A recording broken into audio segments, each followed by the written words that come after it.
My name is Mia Yates. I'm 23 years old, and I work from home. I have a nice older brother who is 5 years older than me. He's engaged to a woman named Natalie, who is 26 years old. Natalie is very different from me. I'm not great at talking to people, but Natalie is outgoing and makes friends easily.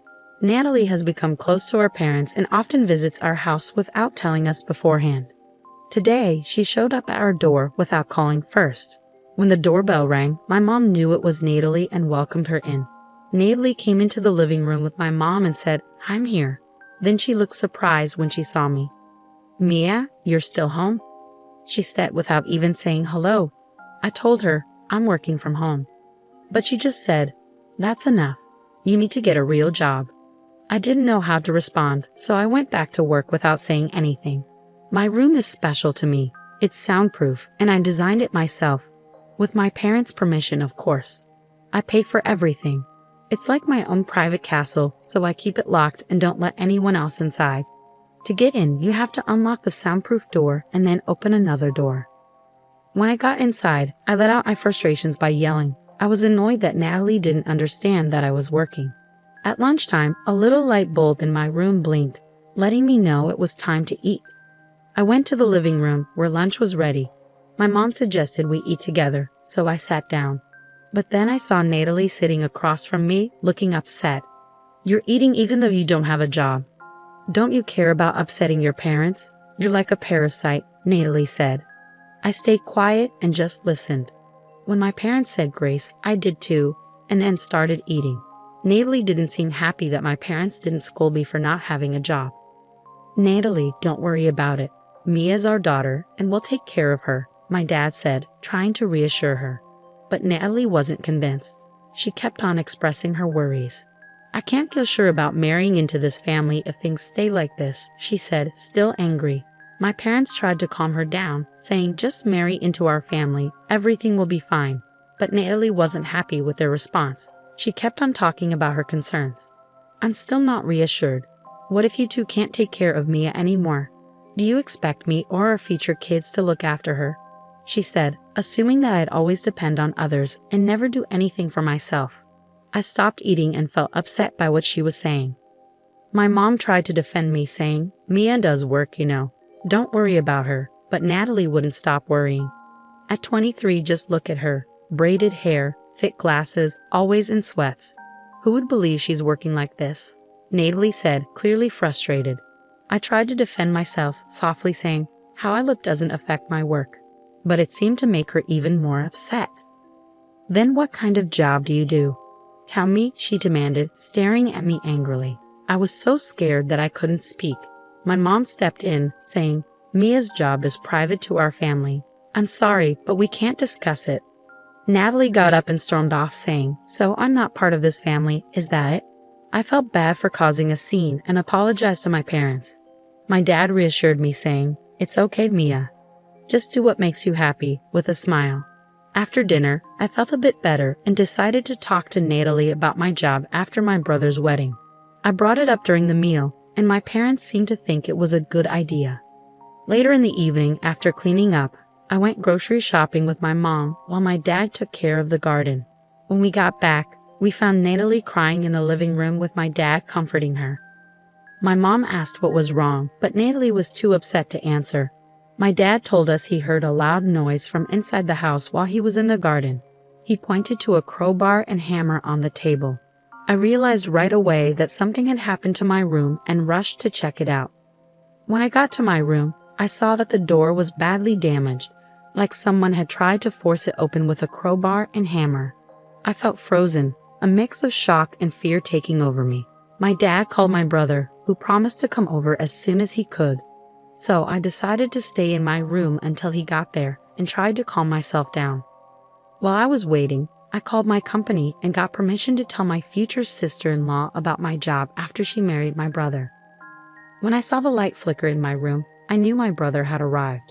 When I stepped out, I was surprised to see him already at the door. He apologized for startling me and didn't look at me but at the damaged door. I could tell he was probably shocked by what Natalie had done. I told him not to worry, that I would replace it myself, but he insisted that Natalie would take care of it. He took my hand and led me to the living room, where Natalie and my parents were waiting. As soon as we walked in, my brother confronted Natalie, saying, "I never thought you were capable of such violence." Everyone was shocked to see my usually calm brother so angry. He insisted, "You need to apologize properly to Mia and fix the door." Natalie started crying and kept saying, "I'm sorry," to my brother, but he interrupted her, saying, "This apology isn't for me," and gave her a stern look. I told my brother it was okay, but he kept his eyes on Natalie. She turned to me, knelt down, and apologized, promising to make things right. I accepted her apology and decided to move on from the incident. But I was curious why she did it, so I asked her. She said, "I thought if you didn't have a safe place, you'd have to get a job." Hearing this, I debated whether to tell her about my job before the wedding. But I knew it went against company rules, so I stayed quiet for now. The tension between my brother and Natalie bothered me, so I gave them each a concert ticket to try to lighten the mood. As Natalie looked at the tickets, she exclaimed, "These are for the Ames concert."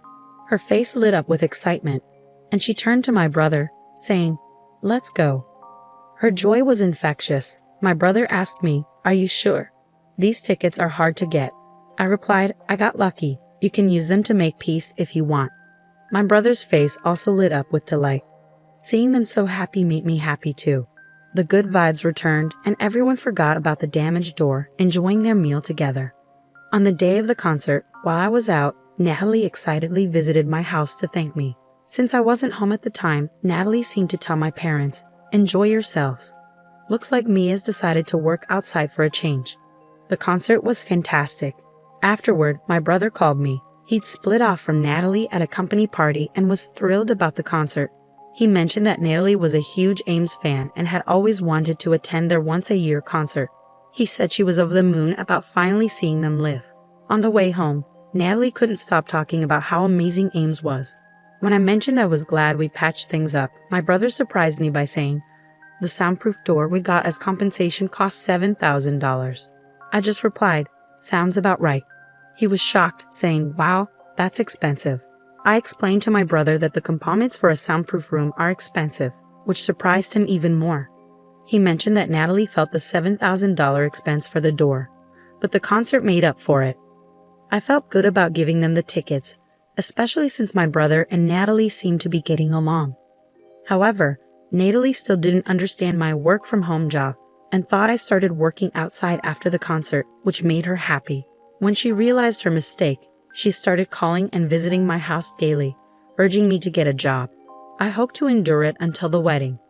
But things only got worse. Even though I didn't want to see her until then, Natalie kept summoning me to the living room, where she kept nagging me about getting a job before the wedding, saying, "I don't want a jobless family member." To distract Natalie, I gave her merchandise like mascots and file cases from my previous company. At first, she happily accepted her favorite Ames items, but eventually, she started asking questions. She wondered why I had so much Ames merchandise.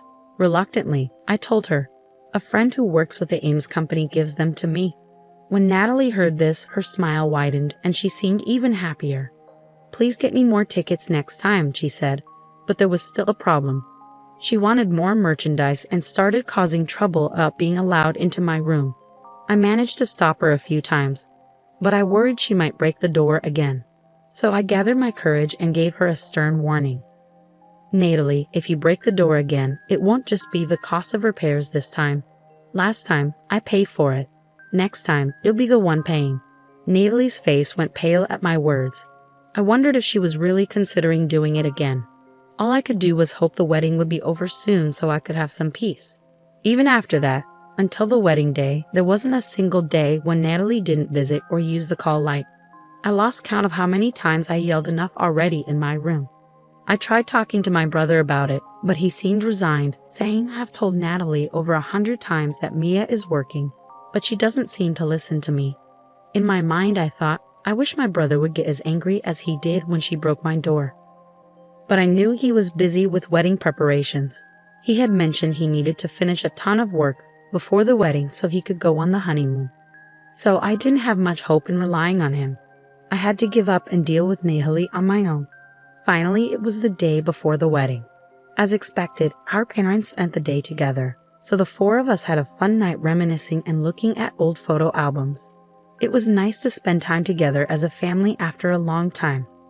I mentioned, when I get married, my brother will have his own family, so we'll just be the three of us with our parents the day before the wedding. It'll feel a bit lonely. But my brother reassured me saying, "No, I'll come here and spend the day with you." I was glad he said that. In that peaceful moment, his phone rang. It was Natalie calling. He answered and then handed me the phone, saying, "Natalie wants to talk to you." When I answered the phone, Natalie said, "Hey, something's going on with Ames. There's a big announcement tomorrow. Can you ask your friend who gives you the merchandise what it's about? What if she's quitting or taking a break?"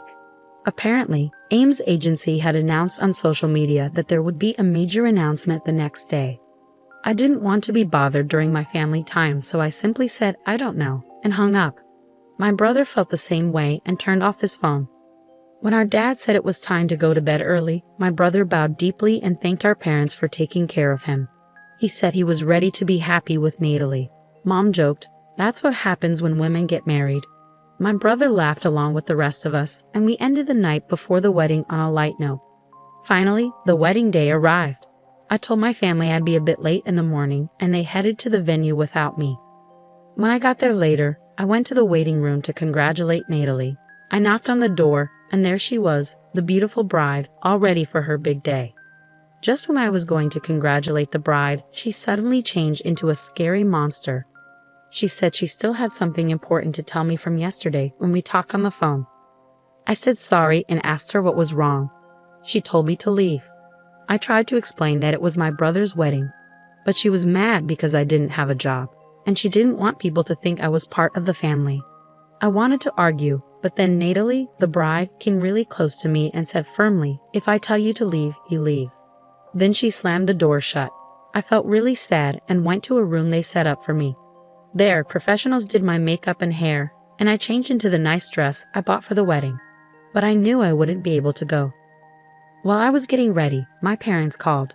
I told them what happened and promised I would still celebrate in my own way, even though I couldn't go to the ceremony. The wedding started without me, but I watched it on a screen in the room. I almost cried when I saw my brother looking for me, but I reminded myself it was a happy day, not a sad one, and watched the ceremony, sending my blessings silently.